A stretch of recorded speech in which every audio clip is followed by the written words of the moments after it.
Daedalus here. Before we begin, a little background on my history with Star Trek. My mom basically raised me on Star Trek. In particular, The Next Generation was a staple in our house growing up.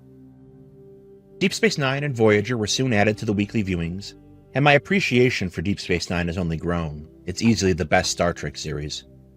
This appreciation for DS9 is matched only by my disappointment in Voyager. Voyager, although sorely challenged for this title by the recent Star Trek Picard, is easily the worst series in the franchise. However, Voyager did have occasional moments of brilliance, episodes that were both decently executed and thought-provoking. Late in Voyager's Season 4 was the episode Living Witness. This episode of Voyager is probably one of the best. It's about history, how history is made, and how it is remembered. It's also about how we relate to and draw our identities from our understandings of history. It asks a question about what it means to seek truth in the creation of history. As the episode opens, fans will immediately know that something is off. Catherine Mulgrew's Janeway proffers a vision of Starfleet as a violent imperial power to a smiling alien. She is dressed in a black undershirt over her normal red uniform, no comm badge, and she wears a pair of black gloves. The alien, a Vascan by the name of Daleth, is seeking Janeway and Voyager's aid in fighting their enemies, a species called the Kyrians. In exchange for their aid, Daleth offers Janeway and the Voyager crew information and a promise of scientific support in sending Voyager through a nearby wormhole. Suddenly, Kyrian ships attack Voyager. Janeway displays contemptuous irritation of both the Kyrian attack ships and viewers who don't like and subscribe. She then orders the use of biogenic weapons, weapons of mass destruction. The Doctor, appearing in this story to be a Soong-type android, configures the phasers specifically to kill Kyrians.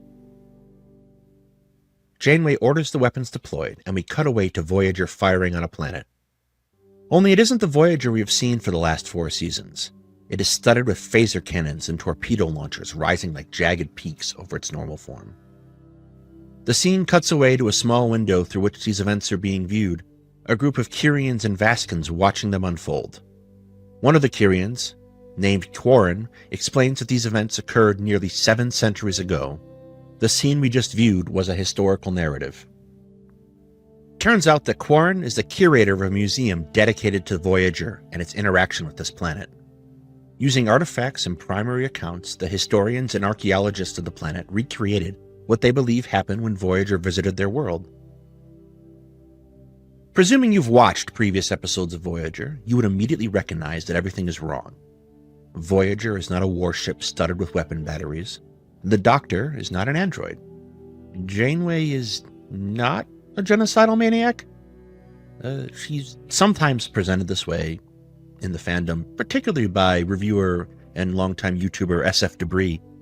Catherine Mulgrew was a very talented and is a very talented actress. But many of the writers at the time did not want to know how to write an authoritative woman character.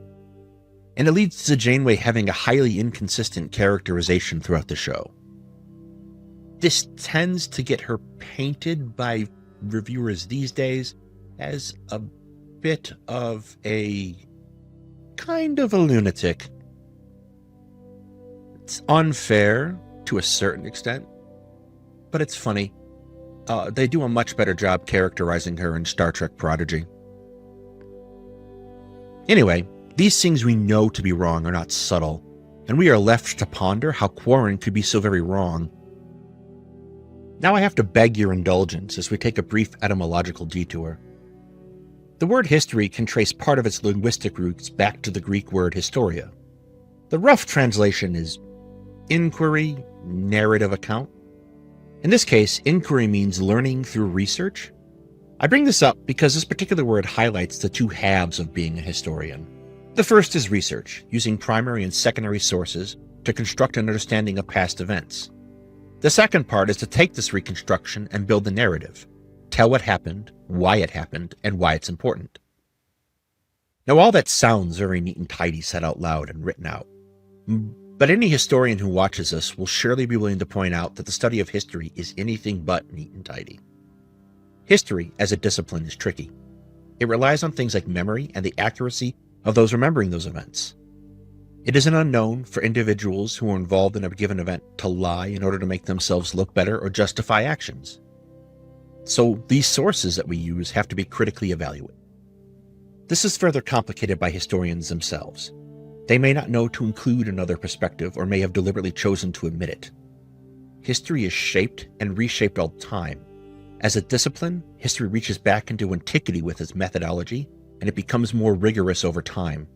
This has resulted in a shift in how history is studied and how we understand it, even as history unfolds. Beyond academics is another issue, and this is where the episode comes in: the narrative, that is to say, the stories that are an outcome of studying history. These stories are one of the things produced, to put it crudely, by studying history, and they have a lot of utility to us in the present day. Narratives have incredible power. Controlling the narrative of events from the past can profoundly impact the course of a society in the present. Ultimately, we are left with a very uncomfortable prospect that historical truth is highly subjective. Getting back to the episode, we learned that it has been 700 years or so since Voyager interacted with the Kyrians and the Vaskans. The tensions from all that time ago remain. The Vaskans are the dominant members of the culture, and the Kyrians are highly resentful of the Vaskans for being under their heel for the last 7 centuries. For their part, the Vaskans seem resentful of the Kyrian telling of history, which casts them as villains in league with the war criminals of Voyager. A Vaskan confronts Quarren on this very point. The history of our people should be respected.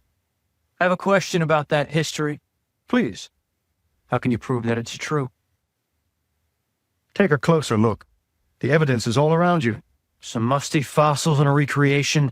That doesn't prove anything. I disagree. You're trying to blame the Vaskans for all your troubles the way you always do.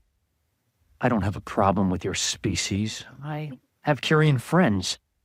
But I don't appreciate seeing my people being portrayed as villains in your little simulation. And I certainly don't want your history taught to my children. Well, you'd better get used to the idea. Because we've just uncovered an artifact that's going to confirm everything you've seen here. 3 weeks ago, our research team found a data storage device buried 9 meters beneath the ruins at Kesef. I've confirmed that it came from Voyager. Another fossil? The device contains active data, possibly crew logs, even Captain Janeway's personal almanac. In the next few days, we could be hearing Voyager's version of these events in their own words. And what if those words tell a different story? What then? We will change our views accordingly. I'm sure you will. This scene is Star Trek at some of its best. People always think that the final frontier is about the exploration of space. Space is ultimately pretty empty, though. What Star Trek does is it fills that void with abstractions of the issues under the theory that removing us from those issues and the immediacy of them by giving them to an alien might encourage a viewer to find a new, more diverse perspective. The discussion between Quarren and the Vascan could easily be one being held between 2 human beings today. The artifact that Quarren refers to turns out to be a backup copy of the Doctor, an emergency medical hologram, 700 years at a time and quite indignant at being cast as a mass murderer. Quarren and the Doctor argue. We will prevail.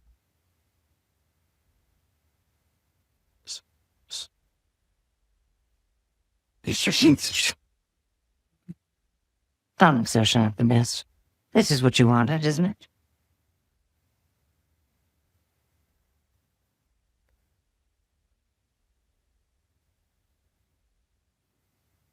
Somewhere.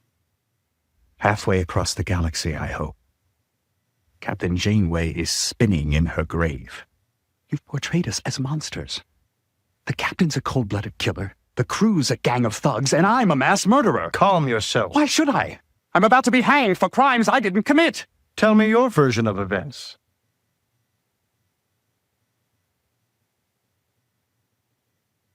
I remember this man, Tedgrim. He was a martyr to our people.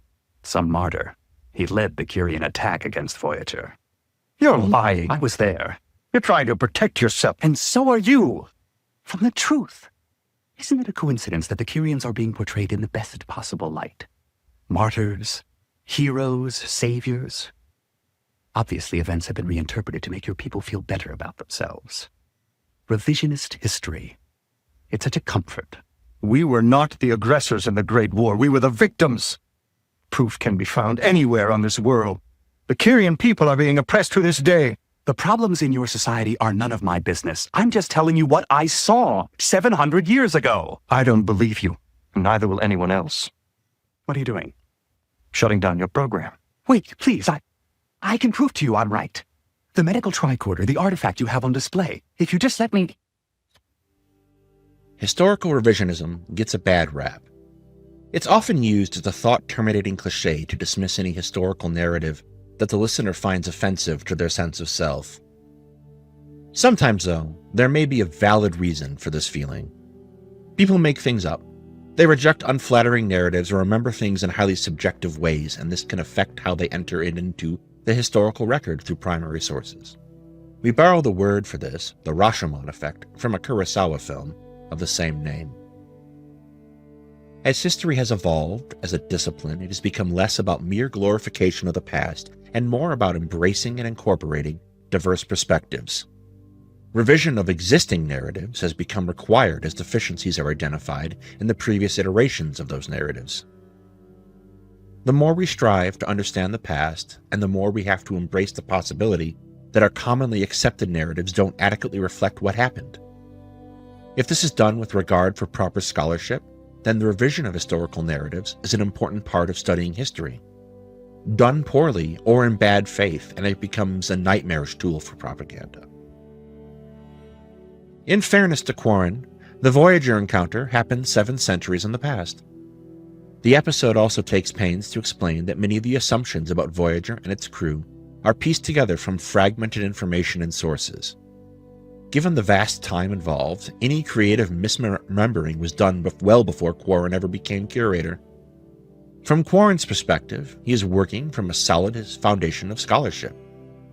Nor can the Doctor truly be blamed. From his perspective, all this happened moments ago. For him, the outrage at being viewed as a murderer is understandable.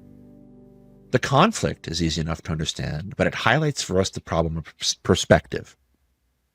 For Quarren, and more broadly the Kyrians, Voyager and the Vaskins being the instigating force behind their conflict so long ago, and being a combined enemy that the Kyrians were hopelessly outmatched against, has helped justify their struggle for equality in the present, and offers a comfort to those in facing those conditions. And from the earlier clip of Quarren and the Vaskin debating, we can tell that the Vaskins find this version of history odious at best, and offensively wrong at worst. The Kyrians have built their understanding of their identity and their place in society on the narrative presented in Quarren's museum. This narrative will compete with a Vaskin narrative that says the Kyrians started the war. These dueling narratives help add fuel to the present tension in the Vaskin and Kyrian society. Quarren reconsiders his anger with the Doctor. After all, it turns out that the Doctor is a hologram and not, as his recreation suggests, an android. Perhaps the Doctor isn't lying? Quarren allows the Doctor to present his own version of events. This is one where Voyager is negotiating a deal with the Vaskin ambassador Daleth, when suddenly the Kyrians, led by a man named Tedrin, attack Voyager. Tedrin and the Kyrians kill several crew members and take 7 of 9 and others hostage. The Doctor, Daleth, and Janeway prepare to confront Tedrin and the Kyrians in Voyager's mess hall, a mirror of the scene we saw earlier. The Doctor, who it should be noted has displayed a penchant for self-aggrandizement in other episodes, volunteers to go first. In his words, it is because he is immune to phaser fire. Maybe. Star Trek's a little inconsistent about holograms and phasers. Janeway and Daleth follow the Doctor in and are joined by a Voyager security detachment, who are usually the last ones to arrive in any crisis throughout the series. Tedrin accuses the Voyager crew of being in league with the Vaskins to attack the Kyrians. A scuffle ensues, and Daleth shoots Tedrin. The Doctor scans Tedrin with a medical tricorder and determines that he's dead, Jim.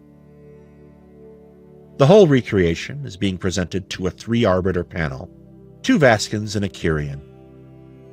The Kyrian is less than impressed, while one of the Vaskin arbiters wants the Doctor and Quarren to get that medical tricorder working so that they might determine the truth of the Doctor's claims. Janeway to Tuvok. Tuvok here. The Kyrians are in the mess hall. We're going in. Security is on the way.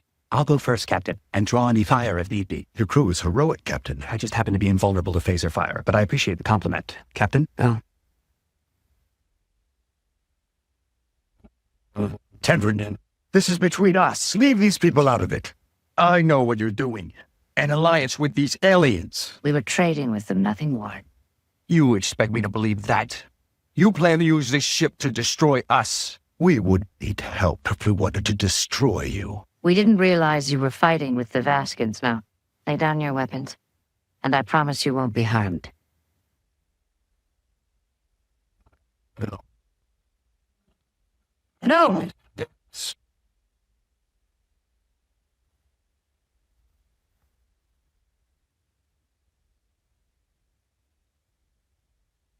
He's dead.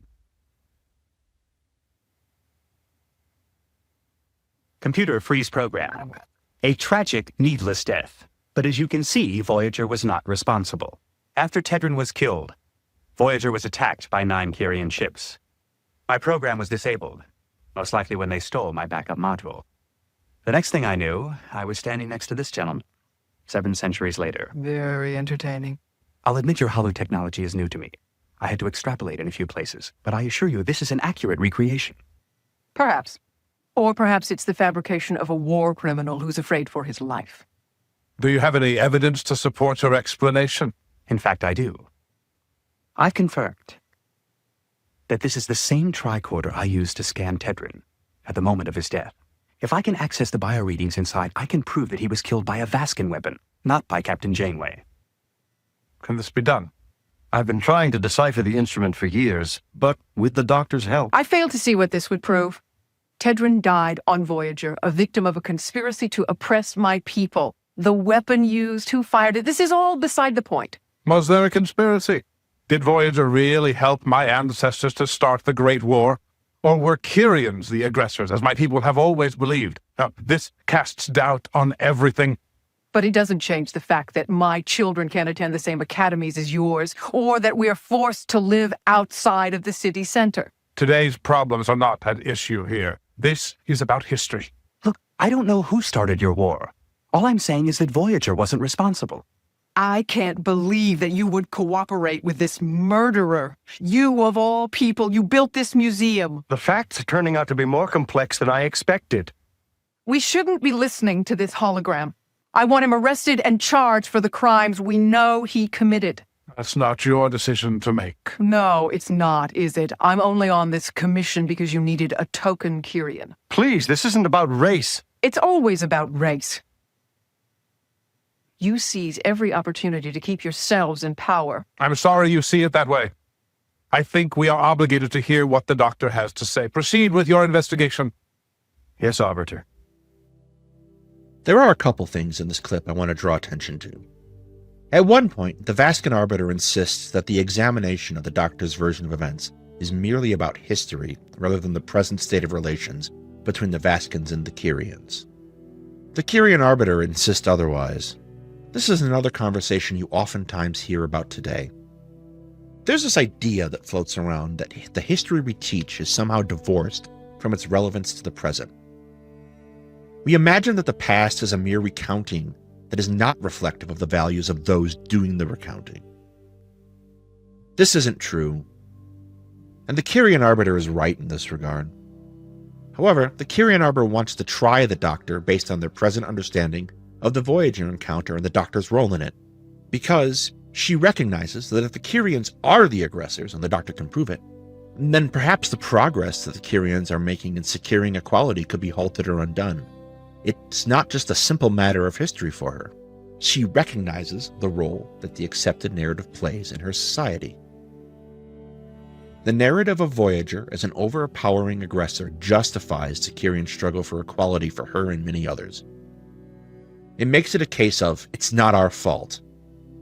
And the fear of the Kyrian Arbiter is that the Vaskins will not see her people as worthy of equality without the guilt implied by the Vaskin ancestors being associated with Voyager. In this way, the challenge the Doctor is mounting to the accepted version of events, both through his story and his mere existence as a hologram, is both a matter of historical accuracy and has present-day political relevance. The episode continues as we cut away to the Doctor and Quarren attempting to fix the medical tricorder in the recreation of Voyager. Suddenly, the museum falls under attack. The Vascan from the start of the episode leads a group of his fellows through the museum, wrecking everything with what the episode calls photon grenades. Mercifully, these photon grenades appear to be defective because they don't explode in the Vascan's hands. Quarren attempts to reason with the Vascan. However, the Vascan proclaims the museum to be a lie.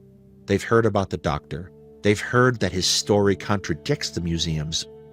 And then the Doctor rushes to Quarren's aid as he is knocked over, discarding the tricorder on the stairs. They both take cover from the non-exploding grenades. We cut to the museum in ruins. Fortunately, the non-exploding photon grenades managed to not set off the photon torpedo on display. That would have ended our episode a little early. Quarren informs the Doctor that a race riot between the Vascans and the Kyrians has broken out. 2 people are dead, and the military is guarding the museum against further attack. Quarren then asks the Doctor to look for that tricorder. However, the Doctor is horrified. Talking about another war.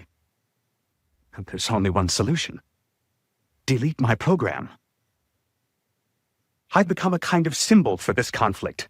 As long as I'm around, your people are going to keep on fighting. I'll show you how to decompile my program. You can say I was damaged in the attack last night. No one will hold you responsible.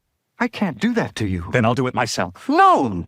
I'm a medical hologram, programmed to do no harm, but I'm doing harm on a global scale. Ever since you reactivated me, I've been concerned with clearing Voyager's good name. But that's not important now. There's more at stake. A few days ago, I might have agreed with you. But what about the facts? Facts be damned! Names, dates, places. It's all open to interpretation. Who's to say what really happened? And ultimately, what difference does it make? What matters is today and the future of your people. Doctor, you were there. You can't deny what happened. I can. And I will. Tedwin was a martyr for your people, a hero, a symbol of your struggle for freedom. Who am I to wander in 700 years later and take that away from you? History has been abused. We keep blaming each other for what happened in the past. If you don't help us now, it could be another 700 years. Quarren's line, "History has been abused," resonates with me. At the time of writing, it is October, and we have just endured another round of culture war sniping about Columbus Day. In the back and forth about whether we should celebrate Columbus, we shouldn't. He was an incompetent and stupendously stupid moron. In addition to being a mass murderer, or Indigenous Peoples Day, we lose the plot. The history of America's indigenous population isn't looked at beyond a vague notion of the centuries of loss and suffering inflicted by the gradual expansion of European settlers. Nor do we recognize the history of Columbus, the men he marooned to start a colony, or the debate his cruelty and incompetence sparked. History is abused. It is ignored in order to have shallow discussion about a holiday. Stick a pin in that for a minute. We'll circle back. The episode closes with us finding this has all been another recreation of events. We've jumped ahead to the future again. No, Jesus Christ, too far. Go back. Anyway, another historian is presenting the outcome. The Doctor and the Quarren found the tricorder, and they used it to give a doctor's testimony of events, and now it sits on a little table in this new museum. The Kyrians and the Vascans eventually made peace, coming to new understanding through their understanding of their shared history. Quarren dies 6 years after these events, and the Doctor joins the government before eventually setting off for Earth. Everything is wrapped up with the notion that truth leads to reconciliation. Being a historian isn't easy. Historians dive into research into times and circumstances that are often utterly alien to their own perception of time. They must critically evaluate these sources, sorting through accounts created with all the problems associated with human recollection in order to contextualize complex events and create a compelling narrative illustrating what happened in the past. In order to do this well, you don't read, say, a book on a period of time. You read dozens. You read competing viewpoints and then evaluate those viewpoints and then evaluations of those viewpoints so that you can understand the scholarship that came before you. Only after you do this do you have the foundation to start truly looking critically at sources. In all this, there was always room for a better, more complete truth. In our story, there was a clear hero. Quarren, the Kyrian historian, shows us a clear standard to aspire to. His museum was built with the best information he could find 700 years after the fact. Generations had passed. He was not wrong. He was inaccurate. He was not malicious. Voyager was not a warship. Janeway was not, well, she is... Look, Janeway was not supposed to be. Sorry, Tuvix, moving on. Seven was not a Borg. Harry Kim doesn't hit people. The Doctor was not a mass-murdering android. And when confronted with this challenge to the story that helped define his identity, his profession, he reacts in a very real and human way. He resists the challenge, at first. The Doctor and his existence and his testimony offer him a chance most historians would kill for. The chance to interview a subject of his studies. Quarren eventually reaches and finds this thing to be challenging, and he confronts the possibility that his people were responsible for the war that long ago dispossessed them. But in the end, he boldly rises to his profession and chooses to embrace that possibility and to try to revise that account. The episode sets us up to root for the Doctor, but it is Quarren who is infinitely more admirable. The viewers of Voyager know the Kyrian account does not mesh with their understanding of who those characters are, and the episode gives us an absolute truth that we will probably never have as historians and as studiers of history. But it is important to remember that history can be abused. We can strip context from those narratives that we have crafted, and we can erase the experiences of people who too often were once dispossessed by those same events. This only serves to dispossess them again. History can be twisted to try to justify the cruel ambitions of unfit despots or racists who seek to perpetuate systems of oppression. The narratives of history can be weaponized to justify atrocities. They can be selectively edited to rehabilitate monsters. All of these things are possible, and all of these things are things we must try to avoid. At the time of this writing, we are living in a time of darkness for honesty and faith. A pall of lies hangs over us all. So it's perhaps a poor time for me to suggest that complexity is not a vice in the study of history, when it feels like we are standing on the brink of the end of everything that we have valued. But the story in Living Witness reminds us that Doctor was wrong to shy away from the drive to embrace complex realities about the past, and to understand how they color our present. There's no guarantee that doing this will bring about the happy ending of the story. But I find surety in knowing that running from these complexities means that we are only tired and alone in the end. We need to build histories that acknowledge the painful relationships of our pasts. Histories that encompass the viewpoints of both the victors and the vanquished, and histories that strive for accuracy over the ideological comfort of the present. These are the things that will make us do better in the future, and these are the ways that building real history can contribute to our society. Thank you